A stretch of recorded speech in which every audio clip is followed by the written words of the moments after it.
దేశంలో రెండో greenfield airport ready చేసిన ఏకైక సీఎం చంద్రబాబు నాయుడు. ఆయన విజన్కు, దూరదృష్టికి, కృషికి ప్రత్యక్ష నిదర్శనం ప్రస్తుతం సిద్ధమైన భోగాపురం ఎయిర్పోర్టు. ముంబై మహానగరంలో ఈ మధ్యే రెండో ఎయిర్పోర్టు పూర్తయింది. కానీ ఈ విమానాశ్రయం ఎప్పుడు ప్లాన్ చేశారో తెలుసా? 90వ దశకంలో.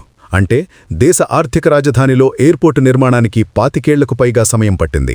బెంగళూరులో రెండో విమానాశ్రయం నిర్మాణం కోసం అక్కడి ప్రభుత్వాలు 10 ఏళ్ల నుంచి సరైన స్థలం కోసం అన్వేషిస్తున్నాయి.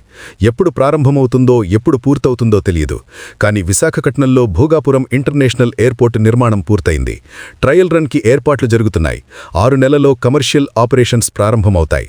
ముంబై, బెంగళూరుకి దశాబ్దాలు పట్టిన పని విశాఖలో 2 ఏళ్లలోపే పూర్తయిందంటే ఆ సక్సెస్ వెనుకున్న one and only person AP CM Nara Chandrababu Naidu.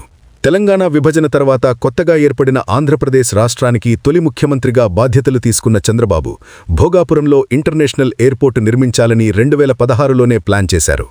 కేంద్రం నుంచి అన్ని అనుమతులు తీసుకొచ్చి భూసేకరణ పూర్తి చేసి 2019లో విమానాశ్రయం పనులు ప్రారంభించారు.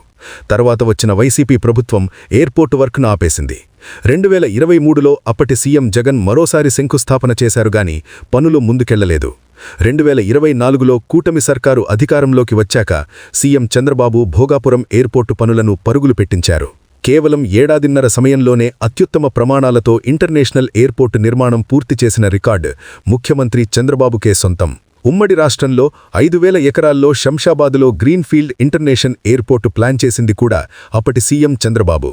ఇంత భారీ ఎయిర్పోర్టు ఎందుకని ఎంతమంది ఎన్ని విమర్శలు చేసినా లెక్క చేయకుండా కేంద్ర ప్రభుత్వం చుట్టూ తిరిగి ఢిల్లీ నుంచి అనుమతులు తీసుకొచ్చి నిధులు సాధించి భూసేకరణ పూర్తి చేసి పనులు ప్రారంభించారు.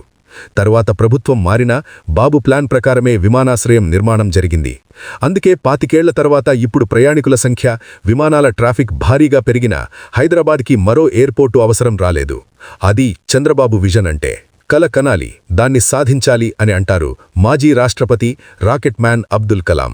ముందు చూపుతో, ఒక విజన్తో ఫ్యూచర్ని ముందే చూసి భవిష్యత్తు అవసరాలకు తగ్గట్టుగా ప్లాన్ చేయడంతో పాటు ప్లాన్ ప్రకారం పని పూర్తి చేస్తారు నారా చంద్రబాబు నాయుడు. అందుకే ఎన్ని విమర్శలు చేసినా ఆయన పనికి ప్రజలతో పాటు ప్రత్యర్థులు కూడా ఫుల్ క్రెడిట్స్ ఇస్తారు. చంద్రబాబు విజన్కి ప్రతిరూపం, ఆయన కృషి, పట్టుదలకు తాజా నిదర్శనం విశాఖపట్నంలో నిర్మాణం పూర్తి చేసుకున్న భోగాపురం ఇంటర్నేషనల్ ఎయిర్పోర్ట్. చంద్రబాబు ఖాతాలో ఇది రెండో గ్రీన్ఫీల్డ్ ఇంటర్నేషనల్ ఎయిర్పోర్ట్. బాబుగారి ఊపు చూస్తుంటే త్వరలో అమరావతిలోనూ, తర్వాత తిరుపతిలోనూ గ్రీన్ఫీల్డ్ ఎయిర్పోర్ట్లు నిర్మించడం ఖాయంగా కనిపిస్తోంది.